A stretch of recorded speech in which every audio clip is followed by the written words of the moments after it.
My name is Dario Hasenstab. I'm here with Balder Hagratz, and we are back with the Western Bubble podcast.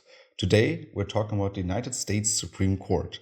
Hi, Balder. Why are we talking about this topic today? Why are we talking about the United States Supreme Court? Hi, Dario. The Supreme Court has issued a number of verdicts at the end of the term. They're going to go for a summer recess now. And those verdicts have huge implications for the way that United States political system operates. But more than anything, we are seeing the United States political system kind of crash in front of our eyes. A political system that for the past 250 years has claimed to be the epitome of political progress and an example for the rest of the world to follow is rapidly decaying and falling apart. And that has enormous consequences, not just for the United States, but also for the rest of the world. And what are the facts?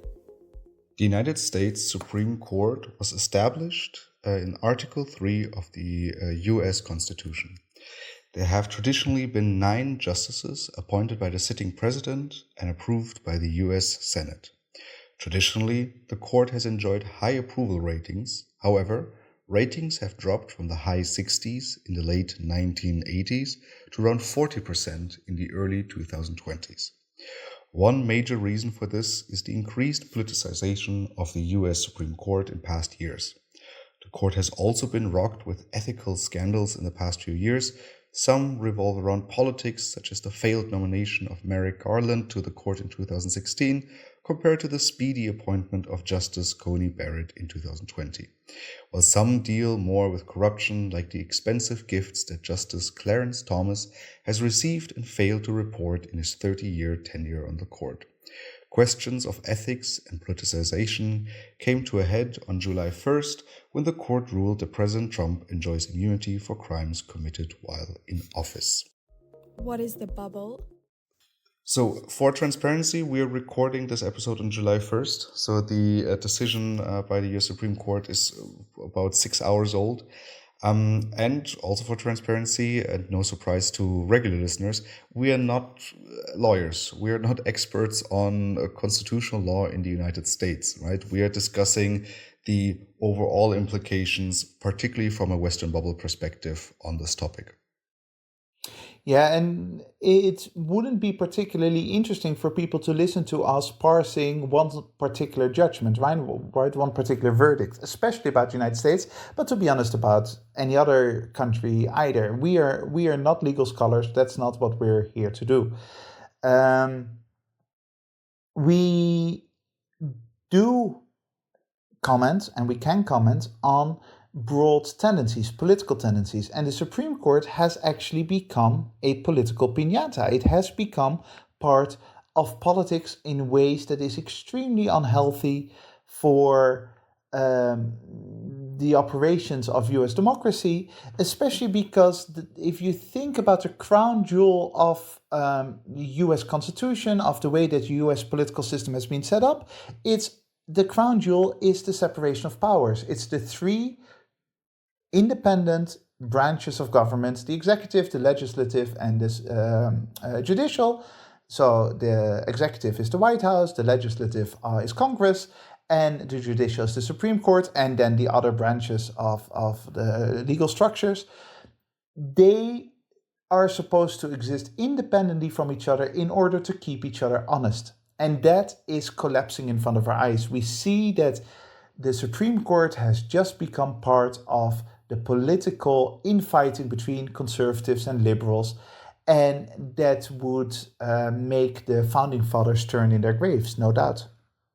I mean, this has, to a certain extent, always been the case, right? Particularly with the nomination process. So a Democratic president would select a candidate that's maybe more right on the Democratic side of the spectrum, and then a Republican president will maybe select a more Republican-minded candidate. So this has always been the case, and usually we've seen us kind of hold the balance, right? There's 9 judges. They would usually be 4 Democrats, 4 Republicans, and then the one in the middle, depending on the year, right? One side would have basically one up on the other, because these judges, they are basically on tenure for their entire lives, right? Once you're appointed, you either step back, okay, or you get removed, or you simply pass away, and then your position will be filled again. Yeah, so the idea that there is some politics involved is obvious. They are political appointees. Congress, in the end, votes for.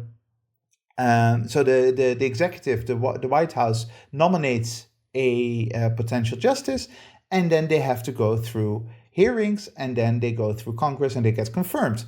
That is not in question. There is a political element to the appointment of justices, but the idea has always been that the moment that they then are appointed, then they leave their kind of tribal political identity outside. They might still be conservative or liberally inclined. That's part of their personality. That's why they were voted in by Democrats or Republicans or by some kind of consensus. But they do not behave according to political fractured society. They behave based on legal precedent. They try to perform their duty as the judicial branch in a very important balance of powers between the three branches. So that has always been the core understanding of the Supreme Court. And that's why the Supreme Court has always been a deeply respected institution, because they do not scoop to the infighting that you see on Capitol Hill. They do not become part of that ugly kind of Republican versus Democrat dynamic. They stay above that. They stay above the fray, traditionally, until recently. And even because now recently we've seen the Supreme Court divided in a 6 versus 3, right? So there's 6 more Republican judges and 3 more Democratic judges. But we wouldn't even want a 4 versus 4 plus a tiebreaker, right? Because as you said, we want 9 judges up there who, with each decision, think about, okay, from my interpretation of the law, what is the correct decision here? So ideally, you would want, right, on one decision to vote, 5 of the judges together, and then on another decision, maybe 8 of them together, because they all kind of are excellent legal scholars and have a profound understanding of the law. And of course, they cannot completely separate their own convictions, their own ideology from their rulings, in the sense that if you are conservative, then you have a specific worldview, and you're more inclined to vote in a certain direction if there is ambiguity, but you will not consciously try to push for a conservative narrative. So the issue is, how do you perceive your role? What is it that your duty is within that job? And the fact that Republicans want to appoint conservatives and Democrats want to appoint liberals, that's clear, because if you have a liberal, they will be more inclined to protect, civil rights. If you have a conservative, they will be more inclined to protect religious rights or something like that. That has always been an established truth, and that has not been particularly controversial. But even if you have a conservative or liberal inclination, you were supposed to still primarily try to do your best within your personality, within your identity, your best in terms of legality, in terms of legal judgment as a Supreme Court justice, rather than part of a political movement. And yet everything now in the 21st century has become political. Everyone is fighting the other side. And unfortunately, the Supreme Court seems to have now also fallen into that trap. We had a conversation in the lead up to this episode about the fact that if you are from one tribe, right, you've been appointed by your tribe to serve for the Supreme Court or to serve in an important position in Parliament, maybe as the Parliament's president, or aka the majority speaker, right, to stay within the US lingo. Then you should be more inclined to basically be very strict on your own party, right? To keep them in check, to keep them in balance. And that's something that we have observed in our own home countries, right? So in the Netherlands and in Germany. Here in Germany, it's the case that basically each party that is part of parliament gets to basically send one president of the parliament or vice president, and then they collectively make sure that the role of the parliament is strengthened, that the government, the executive, is not basically overreaching or overstepping parliament. And it's always a little bit nice to see, right, that someone from the same party is being very tough on their own prime minister, which then in turn leads to high approval ratings of these positions. I know that the presidency of the parliament in Germany is very much respected, just like our Supreme Court, right, with more or less approval ratings of 80%. That's very much compared to what we just saw in the United States with 40%. And it feels like the United States has kind of lost this element, right, of being very tough on your own party. Yes, because the United States are now the front runners in this, if you like, this culture war situation, right? This clashes between left versus right, liberal versus conservative. And this is also slightly visible in Europe, but not as much yet. So you have these significant conversations in Europe still happening because your average European still doesn't walk around feeling that they have to fight the other side more than simply fight for the well-being of their country. And this conversation in the Netherlands is a long-standing conversation that has received new poignancy, if you like, lately, because the current government, or the government that is now going to be installed this month in July, is a government where 4 parties make up the government. That's very much in line with Dutch tradition, coalition government. There's nothing new there. But what is new about it is that none of the leaders of the 4 parties is actually going to be prime minister. The prime minister is going to be a neutral figure who actually traditionally comes from a 5th party. And so now you have a government led by a prime minister who is dependent on the support of 4 parties in parliament, with those 4 parties, at least theoretically, critically holding the government to account. Now, I have my doubts about whether that will happen, but that is in line with a long-standing conversation in the Netherlands about what's called duality, that even if your party makes up the government, you as a parliamentarian still needs to critically assess that government. And you cannot make deals with that government simply because they're from your same party. You're a parliament, you're there to make sure that your government stays honest. The government needs to convince you as a parliamentarian that they're doing the right thing. And you don't automatically vote for them simply because they come from the same party as you. That, at least that conversation, even though in practice it almost never works like that, that conversation is a valuable conversation to have. And this is a conversation that's no longer happening in the United States, with a sense. And when we try to track down or pin down the moment when the Supreme Court has basically become politicized, right before you can still argue, okay, some of the usual due processes were kind of overstepped, overlooked. But then we could see that basically all of these appointments or appointees of Donald Trump, right, three of them being there, led to one moment in 2022. And so we've actually discussed this in our podcast in 2022, right? It was one of our first episodes when we kind of used the overturning of Roe against Wade to have a deeper and longer discussion about the hollowing out of institutions within the West. And this is also, again, just to say that we're not legal scholars, how we're looking at this, right? Is that the Supreme Court becoming politicized, of one side clearly dominating it and using it for its own purposes, right? Overturning Roe against Wade for privacy concerns, right? To basically ban abortions throughout the country, and officially, right, giving it back to the states, but effectively using the overturning of a case to politicize the Supreme Court. Yeah, so in isolation, we would never be speaking about Roe v. Wade. It would not be an issue that is up to us, because in isolation, you could make theoretically the case, and that's kind of the case that the Supreme Court majority tried to make, that it was a matter of simply state rights versus federal rights. It should be up to states who decide this kind of thing. It's not a federal issue. Whether that is true or not is not up to you and me. We are not the right people to make that decision, that to judge the validity of that claim.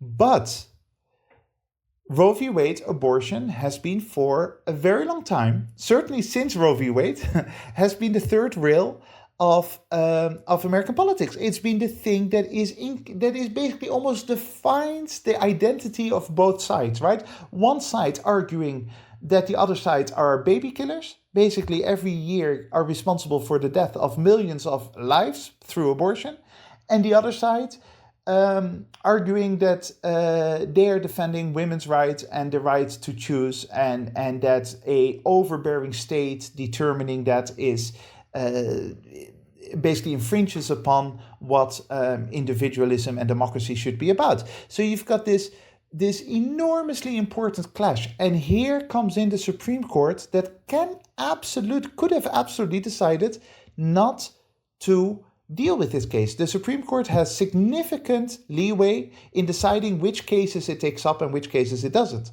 So it would have made sense, especially in a time that is already so polarized with the culture wars, with so much anger and so much frustration from one side to the other side in American politics. It would have made enormous sense for the Supreme Court to say, we're not going to touch this because we don't want to become part of this political tension. This is not up to us. There might be an interesting legal question here, and it might be that Roe v. Wade is unconstitutional, or that there's a problem there, that the decision that was made 50 years ago was the wrong decision. But we cannot afford to become part of this political this political battlefield, of this political war that is being waged. And by taking it up, whatever we decide, we would actually become a political piñata. Yet they did decide to pick it up. They did decide to basically touch this. And then they decide to overturn precedent. So then they say, hey, look, we are conservative judges. Everyone knows we're conservative judges. And lo and behold, we're now going to go with the political conservative side. We're going to make a decision in line with our tribe versus the other tribe. And by doing so, in 2022, the Supreme Court basically signaled, we don't care about the Supreme Court flying above mundane politics. We are going to get into this. We are going to get into the culture wars, and we're going to take a position firmly on the side of conservatism, on the side, if you like, of Republicans, against liberals. And the moment they did that is the moment that the floodgates basically opened to making the Supreme Court just another political tool without any kind of broader respect from the population. And you see the approval ratings plummet as a result. Exactly, they're plummeting, right? Because I mean, before you could say that, okay, 60, right? I mean, high 60 percentages. So that kind of shows you that both sides are more or less happy with it, right? It's not exactly 51%, right? That whoever is in the majority right now is happy with it. No, it's actually that both sides are happy with it.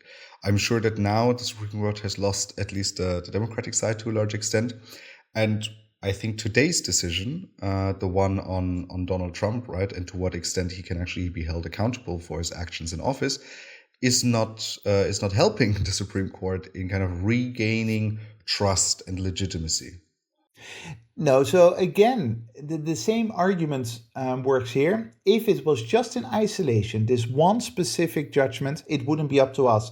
But given that this is part of a week of all kinds of judgments, which we'll discuss in a second, and this comes after the Roe v. Wade and 2 years of the Supreme Court basically signaling, hey, we are willing to be part of these culture wars, we are willing to become part of the political debate, then it becomes very ugly, because lo and behold, every time there's an important judgment, the Supreme Court votes conservative. And these are not legally objective rulings, right? This is not, but the Supreme Court doesn't exist like to be a robot, to be a computer, to just come out with an objective answer. The Supreme Court exists because there are many ambiguities in law that don't have a clearly objective right or wrong answer, and the Supreme Court has to make sense of that, especially make sense based on long-standing precedent, based on tradition, basically being an anchor of stability and of legal jurisprudence in a world full of political infighting. And instead of being that anchor, instead of trying to be a voice of sort of traditional reason, they are now saying, we are conservative, we're not afraid to hide it, and every time that there is a judgment to be made that is of import to the American population, we will go with the conservative interpretation of things.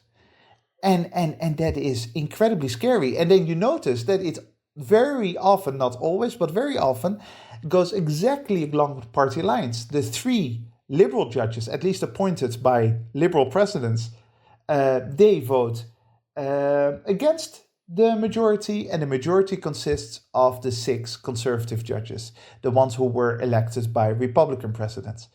And that is not how it's supposed to work. That is not how the founding fathers set up the system. Because the way the founding fathers did set up the system is with checks and balances. And that's one of the main issues with today's ruling, right? Because with the ruling today that's saying that, okay, Donald Trump cannot be held accountable for decisions or actions he made that are kind of officially within the presidency. He can only be be held accountable for non-official actions. You are basically kind of giving the US president, the executive, almost a blank check, right, to do whatever they want to do. And that's not within the spirit of checks and balances. That's exactly it. So if you have checks and balances, you've got the independent branches of government that are supposed to keep each other honest. Then the last thing you want is for one branch, the judicial branch, to tell the executive branch, basically do whatever you like. That is not how a properly functioning political system works. At least not in the democratic system. I mean, if you're in an authoritarian system, then it becomes a whole different conversation. But within a supposedly democratic system, you cannot have one branch that is literally immune by today's judgment, immune from prosecution as long as it's an official act. Trump or any other president, Biden or anyone in the future, can essentially break the law as much as they like, as long as it's an official act.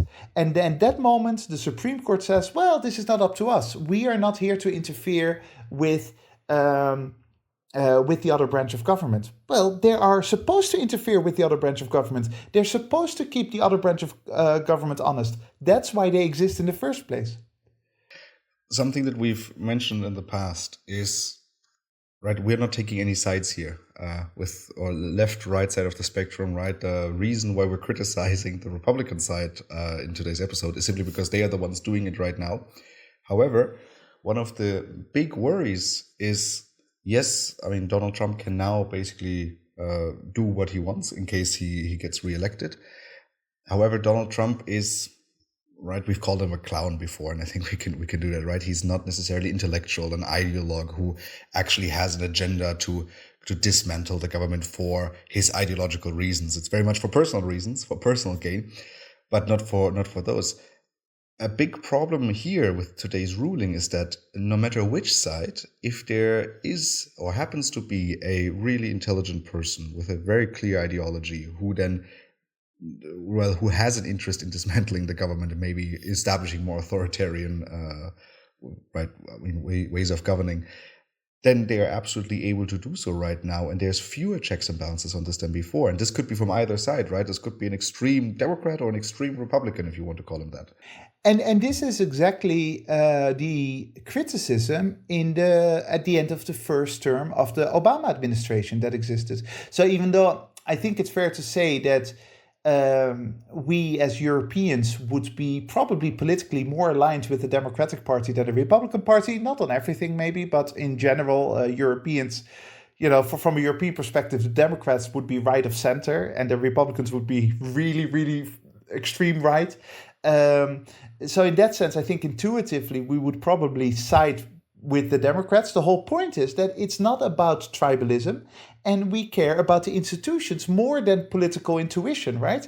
So even if the Democrats seem to be policy-wise a little bit more reasonable from my perspective than the Republicans, it doesn't matter, because what we care about is that institutions function well, and that foundation of a democratic liberal society, liberal in the sense of small l, like liberal in sense of protecting individual freedoms and those kinds of things, not liberal in the political sense.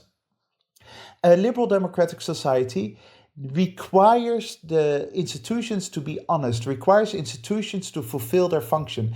And the Obama administration was rightfully, also by me and by many others, on both sides of the political spectrum, very heavily criticized for continuing the hollowing out of the institutions after 9/11, after the war on terror. Obama very kind of had implicitly promised that, for example, he would repeal the Patriot Act, that he would close Guantanamo Bay, that he would do all kinds of things that were deemed unconstitutional and certainly, if you like, un-American during the George W. Bush years. He comes into power and he thinks, hey, actually, that's kind of nice to have these powers available to me that were granted to me by the Bush administration. I'm going to continue this because why would I actually make my own life more difficult?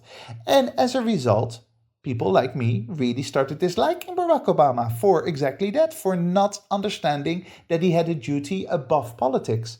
And by doing so, he basically laid a foundation that can very easily be abused. You rightfully say that Trump doesn't have the ideology nor the, if you like, the intellect to actually make use of it. He doesn't want to create a dictatorship in the United States. He just wants to push his own agenda. He wants to go down as the greatest president in American history. He won't, but that's what he wants.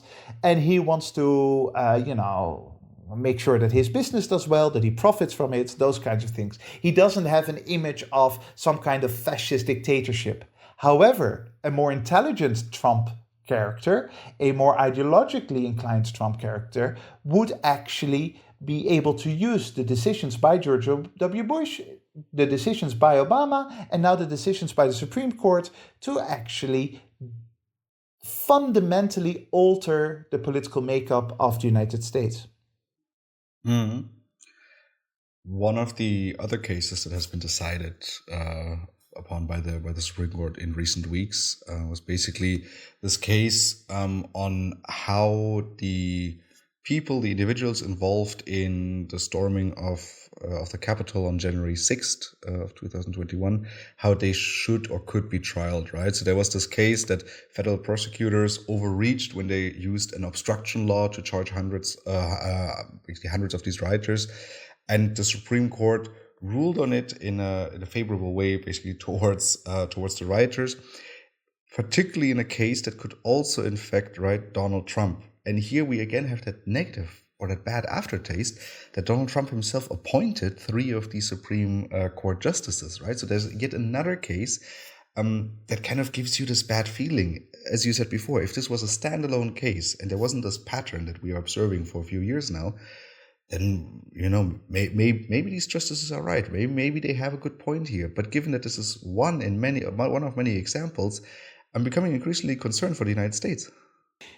It's deeply, deeply concerning. And if it is concerning for the United States and the sustainability or unsustainability of their political system, it is concerning for every European as well, because we as Europeans have always kind of followed the American lead. The United States was supposed to be the experiment that would guide us all towards a better tomorrow, right? And the fact that the United States is crashing this blatantly, this rapidly into a completely different political system where the founding fathers no longer have any relevance, apparently, because it's all about 2 tribes trying to murder each other. That means that the rest of the democratic world should be shaking in their boots. It's not at all clear that democracy can survive this onslaught of tribalism, of populism, of basically us versus them kind of thinking, right? And it's hugely concerning, and it's way more concerning than the actual politics that is at play, right? It doesn't really matter. It matters a little bit because it has an impact in the short term on people, but in the long term, it doesn't really matter whether the Supreme Court is on the liberal side or the conservative side. What matters is that they are on a political side. That is what's wrong with all of this. And another aspect of this, right? So we've looked at the difficulties with checks and balances. We've looked at the difficulties of the Supreme Court basically choosing a side, right? All of these factors lead to the public losing further trust. So now in recent week, there has been yet another case that leads to another point of concern, and that was this Chevron case, right? Where now so before we were concerned that the Supreme Court kind of strengthened the role of the president right? By making them immune. We were concerned that they were politicized, and so on and so forth. However, now the Supreme Court in this case ruled in a way that also strengthens its own role in the system, right? So by basically taking away power from different agencies within the government, the Supreme Court is strengthening its own rule. However, Boulder, I mean, I have a tough time kind of really explaining the technicalities of this. So how does a ruling by the Supreme Court on a Chevron case basically take away power from agencies? Yeah, so this is based on a long-standing tradition where essentially the Supreme Court has said there are loads of specific cases where federal agencies have a difficult, ambiguous decision to make that doesn't clearly violate the Constitution, doesn't clearly violate objectively some laws, but they need to make decisions on, for example, the EPA needs to make decisions on the environment, or the IRS needs to make decisions on taxation.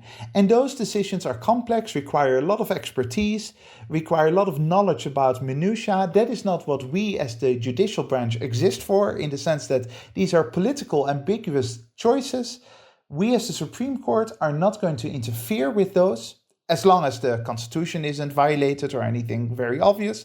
We are not going to interfere with those. We're going to defer to the judgment of the federal agency. So the EPA will be given broad leeway in their decision making when it comes to protecting the environment, for example. And that makes a lot of sense because, again, the judicial branch is not there for policy making. And if there is a lot of ambiguity, then the law doesn't really have a clear voice. Then it is more about what you emphasize, what you politically care about. And that should be deferred to by the Supreme Court to those agencies. That is a very sensible position to take, saying we're not all the time going to micromanage things that really are political, subjective decisions. And now, with the current case, the Supreme Court has said, we're going to reverse that. We're going to reverse precedent. We are going to actually break with this tradition, and we're going to say, no, it should be up to us to interfere with federal agencies, basically taking away the freedom of agencies and experts to make informed but ultimately ambiguous choices. And that's, I mean, well, micromanaging is one of those terms I think that everyone has a bad memory with or bad feelings about. But that's exactly it, right? So now you have courts that need to make these decisions for these agencies because, well, maybe these agencies are overstepping, their power. Maybe that's a legitimate question. However, as you said, by the courts taking over this, we have now lawyers dealing with it. And just as we said in this episode, hello, we are not legal experts. We're not going to argue with the law here.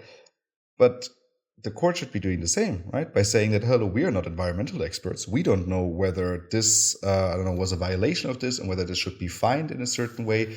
I mean, now the court is basically taking away expertise from cases and adding power to their own pockets.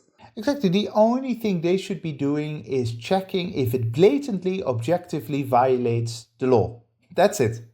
And if it doesn't, then, they should back away from this. Now, of course, again, here the context matters, right? This is the context of a conservative part of the country, the base of, if you like, the Supreme Court justices that are seen as conservative, that have been elected to the Supreme Court by the Republican Party, a conservative segment of the US population that believes that the government should be limited in every way possible because the government agencies, federal agencies especially, are essentially a liberal bulwark, are there to basically take away the rights of conservative America to live their lives. And so the context is not simply one of the Supreme Court taking on more power, which it is. They are basically giving themselves increased power, but they're also giving themselves increased power to limit the power of government agencies because they believe that those government agencies are on the other side of the political spectrum, form part of the other tribe, of the liberals, of the Democrats, not of their values. And once again, it is therefore a decision that has nothing to do with the law, very little to do with the law, and it's mostly inspired by this culture war dynamic. I mean, I might be repeating myself here a little bit, right? But we're talking about all these different cases, and each of these cases basically has a different impact on the institutions within the United States, right? So we already talked about the president basically being a king now, not being accountable. We just talked about courts taking power back and taking expertise away from rulings. We've talked about, right, a court that has been heavily influenced by Donald Trump, making rulings in favor of Donald Trump. The problem is we're not done yet. So there's another case, also from the last few weeks. It's a little bit concerning. And this was the Snyder versus the United States case, right? A case in which the Supreme Court basically ruled on different forms of bribery. And it said that in this case that they ruled that gratuities, right? So post facto gifts and payments are technically not bribes, because bribes, per definition, happen only before a desired official act, right? So saying that, if you receive money or gifts or other pleasantries before you make a decision as a politician or as a judge, right? Then that's a bribe. That's very clear. But if you receive that present afterwards, then you didn't receive that for that decision, right? So that's not considered a bribe, at least not for us. Yeah, in some ways, this is the most insane ruling, right? This is the most insane, because you don't have to be a lawyer to understand the insanity of this. So essentially, it means that if I want to build a factory and you are a lawmaker and you have to weigh my desire to build a factory with environmental concerns or with local concerns that it might pollute the air of housing or something like that, I basically informally say to you, hey, you know what, please, grant me permission to build my factory, and we'll be good friends. And as long as I then just wait 2 days until you've made your ruling, and after that ruling I give you $1 million, it's fine. It's not corruption anymore. The Supreme Court has said, just make sure that you wait 1 or 2 days until after it's been done, and then it's all good. But that is, of course, complete insanity. And there is a very dark context here, because this is within the context of now months of discussion about the actual ethical standards of the Supreme Court itself, the potential corruption that exists within the Supreme Court that has been very deeply discussed. So it's basically the Supreme Court giving themselves a way out from any corruption charges. It should be noted that in principle, Supreme Court justices are free from persecution anyway, because they're immune, because they're Supreme Court justices. But basically they're saying, hey, you know what? If anyone accuses us of corruption, we've now essentially legislated that it isn't corruption, because we didn't get anything before any ruling. We just get once in a while presence after rulings or completely independent from rulings. And again, this ruling was along party lines, right? So it was 6 versus 3, and it was the usual 6 suspects against the other usual suspects, which is even more concerning if we look at the individual behavior of some of these justices, right? And we are now going to look at 2 of them. So on the one side, we have Justice Clarence Thomas, and on the other side, we have Justice Alito. And both of them have been doing, I don't know if you can say shady things, but maybe within the context of Supreme Court justices, you should say shady things. And particularly in the context of this ruling, if we look at Clarence Thomas, because he has been receiving a lot of presents and a lot of very nice gifts worth millions in the last 30 years.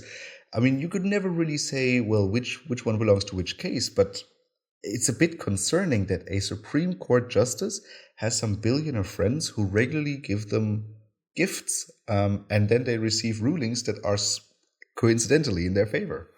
Yeah, so Clarence Thomas is the longest sitting justice, all the way back to the Reagan administration this comes from. And he has been, over the past 40 years, clearly become part of sort of this right-wing millionaire establishment, right? Where he has very good friends who are very rich, who have a lot of political interest, and he has actually resided as a Supreme Court justice over cases that affected his friends. So these friends have given him gifts when it comes to holidays, use of homes, direct gifts, and he has then passed judgment on cases that affected directly those specific friends. Now, in any reasonable, practical perspective, from any reasonable definition, this is corruption. Even if, in his own mind, Justice Thomas didn't rule because he got presents, the moment you've got friends who give you presents, you can't independently from that make rulings that affect those friends. It's just not part of our human psychology. There's no human so rational that they can completely separate one from the other. So instead of recusing himself during all those cases, he didn't. Now it comes out actually how much he received from his friends, how close he is to some of those people. And any reasonable person would actually say, this cannot be. This is completely unethical.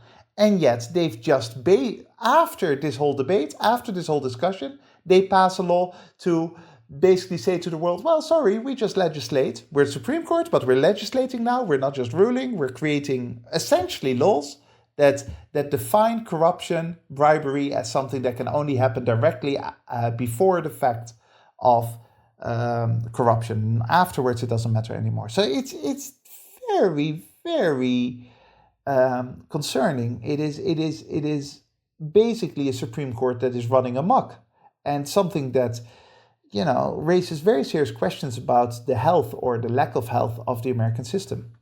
So our listeners know that I sometimes like to take things out of one context and put them into another context because it helps to give perspective.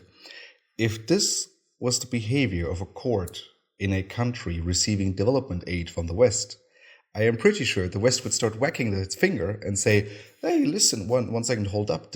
Your Supreme Court is corrupt. We can no longer send you billions of dollars in aid as long as this behavior is happening. No doubt. And the same could, by the way, be said about many of those other rulings that we've just discussed, right? A Supreme Court that says our president is immune from prosecution. Well, yeah, okay, so you're now living in a dictatorship. That's how the American press would cover it. That's how the White House would cover it. Like, no, we can't give you development aid if you start becoming this undemocratic. This goes against the rule of law. This goes against good governance. But somehow, because it happens in the United States, we're still stuck with this idea that these are minor little steps that don't really matter. That the system is strong enough to survive. Well, the system is surviving, but increasingly it's hanging on by a thread. It's increasingly being undermined by these kinds of horrific decisions. Now, I should point out, though, that the answer to, for example, this bribery and corruption situation is not completely obvious, because the Democrats for the past couple of months have been jumping up and down about this, understandably so. It's worrying, but they've been trying to push for legislation to limit the Supreme Court. The moment that happens is now you've got a fight between two branches of government in a way that is not particularly healthy. Rather than respecting each other's independence, now a democratically run Congress wants to limit the ability for the Supreme Court to actually stay independent. So the Founding Fathers didn't cater for this. They didn't create mechanisms that would allow this to be resolved in a productive way. The system is collapsing, and it's almost as every time that someone tries to do something about it, it's making it worse. Democrats trying to interfere with the Supreme Court is in many ways making the whole situation worse, because it further undermines the independence of institutions. Absolutely. Just to finish this a little bit on Clarence Thomas, because I find this outrageous, right? Because when they say, oh, he has accepted vacations and private jet flights and they were worth millions, this man, basically since becoming a justice, has accepted over 30 destination vacations and 20 private jet flights. That's incredible. I mean, I'm not gonna lie. I mean, that sounds like a really lucrative position. I might become a U.S. Supreme Court justice because it sounds very nice. And that already is concerning. But then if you realize that this is from people who were directly affected by his rulings, I mean, it just becomes absolutely astounding.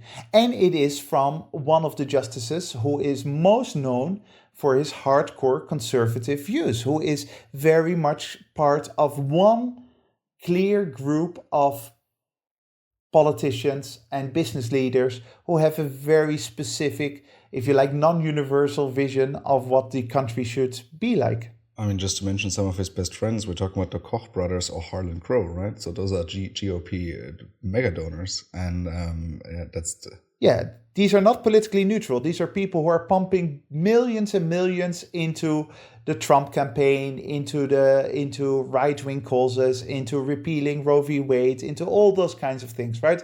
So this is a very incestuous kind of situation. We've already mentioned the culture wars in the United States, and one of the other justices, Alito, he has very intensive thoughts on this, right? So there was this situation where, I mean, we should say that here he was secretly recorded, and he actually thought he was speaking to a like-minded person, right, to a fellow Republican, but it was in fact someone from the other side. And there he was caught in a conversation saying, and I quote, "One side or the other side is going to win. I mean, there can be a way of working, a way of living together peacefully, but it's difficult, because there are differences on fundamental things that really can't be compromised. It's not like you can split the difference," end quote. Yes, and this is astounding from one of the 9 people in the country that should be the least tribal of all of them, right? So a Supreme Court justice should be above all of this petty political squabbling, and instead he is saying, no, my side, our side, is fighting this other side, this enemy. One of them is going to win. We better make sure it's our side that's going to win, and thereby essentially signaling, I, as a Supreme Court justice, will do everything to make my side win. Now, if you then take that in the context of the rulings that Alito has voted for, when it comes to Roe v. Wade, when it comes to Trump, when it comes to Chevron, when it comes to bribery, now our interpretation of those rulings surely have to take this into account. This is a political zealot who uses his position within a supposedly non-political institution to basically defend his tribe against the enemy. What's the international relations context? A few days ago, you taught me an interesting saying that I didn't know about US politics, basically saying that politics stops at the water edge. And you referred to the water edge being the two sides of the oceans, right? So the Pacific and the Atlantic. What exactly did you mean with this, and why is it relevant to international relations? Well, this is a long-standing saying in the United States that, for the 20th century was completely respected, or at least broadly respected. I should never say completely about anything, but it was broadly respected within American politics that how the founding fathers set up the system was, you've got Congress responsible for domestic policy making, and therefore, at a domestic level, there can be lots of infighting, lots of arguing, lots of disagreements about what should happen to income taxes, what should happen to housing, what should happen to education, to healthcare. It's perfectly fine to have this political fight in domestic politics. But when it comes to foreign policy, when it comes to the outside world, the United States stands together. We're all in this as an American people. We are all interested in making our country do well on the international stage. We have our supreme ambassador, if you like, called president, the resident of the White House, who is responsible for representing us on the international stage. And so when our president or when our institutions do that, when they represent the United States on the international stage in foreign policy making, we should end our politics. It's no longer about left versus right. It's just about America versus the rest of the world. So, kind of disrespectful towards Canada and Mexico because they are also foreign policy. But when you say politics stops at the water edge, that means that the moment you go away from the East Coast towards Europe or away from the West Coast towards Asia, at that moment, we should no longer be tribal, because then it is just about the well-being of our country, and that goes above and beyond any differences that could exist between Democrats and Republicans. And that's no longer the case when we're talking about foreign policy. Completely disappeared, and the role of the president on the global stage. Look at how the Republican conservative side of the country covered Joe Biden representing the United States during the D-Day celebrations only 2 weeks ago. or the celebrations anniversary. Um, Whenever Joe Biden does something when it comes to China or when it comes to Ukraine, straight away conservative America jumps on that. So there's no longer this belief that representing the United States abroad is something that can unite the country. No, it's just a continuation of the tribal politics that exist domestically. And once again, that's a sign of how the times have changed, how the country no longer sees itself as a unified whole, how the country no longer believes that they're all in this together when it comes to being American and when it comes to American institutions, and proud of the country that the founding fathers envisioned. And instead, it is just about beating the other side. It's just about defeating those who do not agree with you. And I feel like you can apply this same logic to the Supreme Court as well, right? Where, at least to me, it seems like that 20, 30 years ago, yes, it was always nice to maybe have five judges on your side versus four. But now it more seems like it's about winning, right? It's about winning the Supreme Court, something that's a bit concerning. And there's an interesting kind of self-fulfilling dynamic, vicious circle, if you like, or self-fulfilling prophecy, if that's the right word. Namely that because this has now been accepted, that everything is tribal, foreign policy is tribal, the Supreme Court is tribal, everything is about this culture war.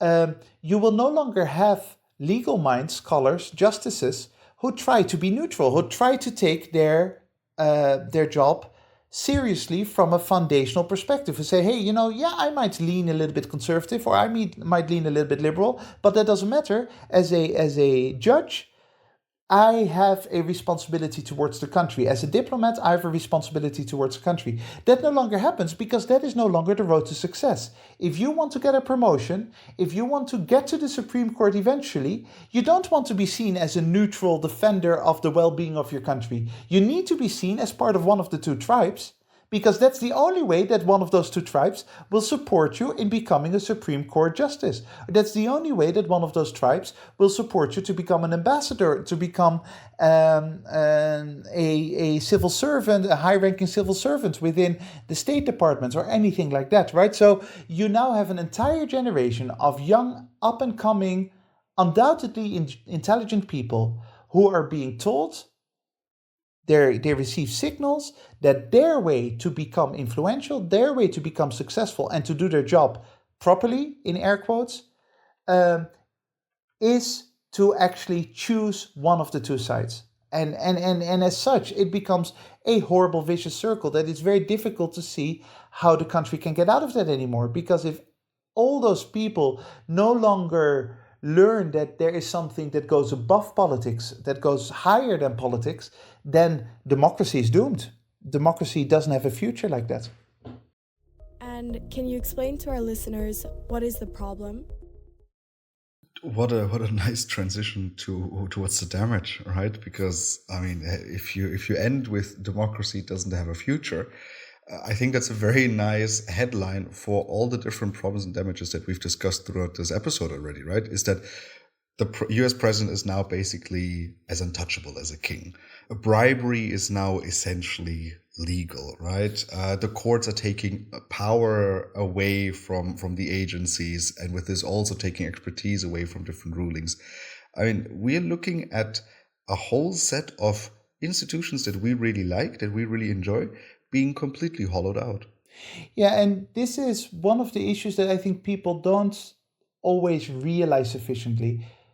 I say arrogantly as if I understand everything, but there is this habit of, for example, teaching our children, certainly in the United States, this habit of teaching children about the institutions. Like, here you've got the three branches of government. Here, this is the way you get a bill passed through Congress. Every 4 years, you get to vote for your senator, or for your senator, for the president. Every 2 years for your Congress representative, etc., etc. And yes, of course, that is part of it, but it is much more important how people perceive the responsibility of those systems. Having the systems themselves is not enough. If those institutions are hollowed out, their existence becomes meaningless. If the Supreme Court becomes a political piñata, it is no longer a sign of a well-functioning democracy. If you vote every 4 years, it doesn't matter if if the results of that vote actually are meaningless. So we psychologically try to cling on to the fact to the idea that we can still admire the visible institutions as they exist and as they have existed for the past 250 years. But if you look a little bit further, democracy and a liberal society do not purely depend on the existence of these institutions, but also on the way that those institutions operate. And those operations have been decaying at an accelerated pace for the past decades, and it becomes harder and harder to speak of a vibrant democracy like this. And what now? And with this, we basically already have the future, right? It becomes very difficult to speak of a democracy if we continue this. I mean, as we said just a few minutes ago, if this was happening in another country, U.S. media would basically use the term democratic backsliding, or this is almost authoritarian, and so on and so forth. And I mean, the quick fix here is obviously, well, don't do it, right? I mean, don't try to further undermine the system. Don't try to further politicize all these processes. Yeah, and the problem there with saying don't do it is that at the core of all of this is a deeply ingrained psychology among Western populations, certainly the US population, that they are in this culture war, right? That they are fighting the other side. So then the short-term victories, the battles that you can win in the short term seem more important than the long-term future that you're looking at. And it always amazes me that those people who are happy that Trump now is going to get off, probably is going to, at least it's going to be much easier for Donald Trump to not be prosecuted for his actions. That means that next time there's a Democratic president in office, a new Barack Obama, that will be the same for Barack Obama, right? I mean, for that new Barack Obama, there will be a new set of presidents in the future now who have enormous powers. And those people who are celebrating Trump's freedom right now will bemoan the fact that the Democratic president will also have those powers and that freedom and can do dodgy things. So the future is one in which this tribalism is likely to continue and accelerate without either one of the tribes actually pulling back and say, hang on, can we stop thinking tribally for 1 second? Can we stop thinking about the short-term battles about policy? And can we think about the long-term institutions and the health of our society? Because when the Democrats are in power, they're not going to put pressure on their president to actually reverse some of these positions, right? Because it's going to be practically very useful, just as it was practically very useful for Barack Obama to inherit the George W. Bush legacy from the war on terror. And so the future in that sense is very bleak. And the only thing that can probably change it is some kind of radical event that changes the mindset and the psychology of these culture wars that we've been discussing. This seems like a great moment to end today's conversation on the United States Supreme Court. If you have any questions, comments, or you heard a mistake that we've made throughout the episode, please make sure to send us an email to thewesternbubble@gmail.com. We will try to incorporate them in our following episodes. Thank you very much to the listeners for joining us today. Make sure you join us again next week when we burst the Western Bubble. That is it from my side. Boulder, which closing quote did you pick for us today? Well, I believe that we're already recording quite a long episode, if I'm correct. And to make things worse, I've got quite a long quote, but I guess that's consistent with the content from the previous hour. This is a quote from James Madison, of course, one of the most influential founding fathers. And probably one of his most famous publications is Federalist Paper 51, which was written in the decade after the independence of the United States. And it very much describes the importance of the separation of powers and the role of each branch of government. And when he refers to departments in this quote, he basically refers to the institution of the Supreme Court versus the other two branches of government. And the quote goes, "It is equally evident that the members of each department should be as little dependent as possible on those of the others for the emoluments annexed to their offices. Were the executive magistrate or the judges not independent of the legislature in this particular, their independence in every other would be merely nominal. But the great security against the gradual concentration of the several powers in the same department consists in giving to those who administer each department the necessary constitutional means and personal motives to resist encroachments of the others."